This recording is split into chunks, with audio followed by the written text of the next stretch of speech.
Harka fuunee akkam jirtu kabajamtoota daawwattoota YouTube chaanaalii keenya Odaa Star. Egaa hordoftoota keenya guyyaarraa kanas odeeffannoo haarawaa qabannee dhufnee jirra. Gara odeeffannoo osoo hin darbiin dura warreen nu chaanaalii keenyaaf haarawaa taatan please chaanaalii keenya subscribe godhaa isiniin jenna.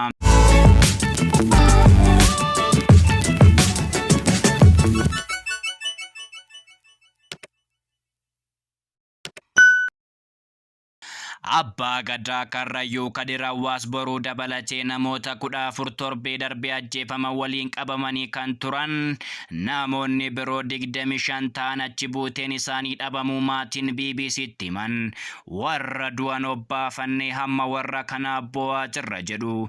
Jiraataan obboleessi isaa eessa akka jiru hin beekne tokko roobii muddee tokko bara 2021 humnoonni mootummaa godina Shawaa Bahaa daangaa Bosatii fi aanaa Fantaallee Hiddoo Karraa jedhamu jilli Abbaa Gadaa Karrayyuu Kadir Hawaas qubatee jirutti erga marsanii booda namoota 41 qabanii deemuu jiraattonni BBC'tti himanii turan.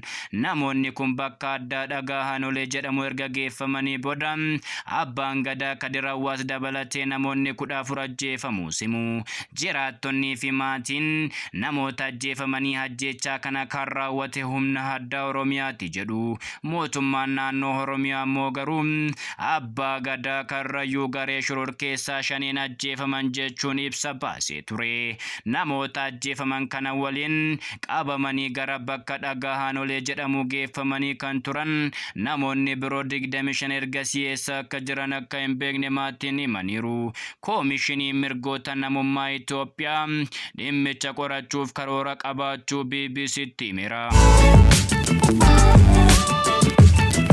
Namoota 41 qabaman keessaa 14 yoo ajjeefaman namoonni 2 miliquu kan himu jiraataan aanaa Fantaallee tokko namoota 25 hafan achi buuteen isaanii dhabne jechuun BBC'tti dubbata. Namoota achi buuteen dhabame keessaa tokko abbeera yookiin abbaa xiqqaa isaa ta'uu kan namni sodaa nageenyaa fi maqaa isaa akka hin dhaamne gaafate kun maatiin isaa yaaddoo guddaa keessa jiraachuu hima. Manneen hidhaa magaalota naannawaa sanii akka Mataaraa fi Oleencii darbee sangaadama deemanii hiyyaafatan illee argachuu akka hin dandeenye hima jiraataan kun. Isaanis bakka biraatti ajjeefamanii reeffa isaanii bineensi nyaate jennee akka malee yaaddaa jirra jedha.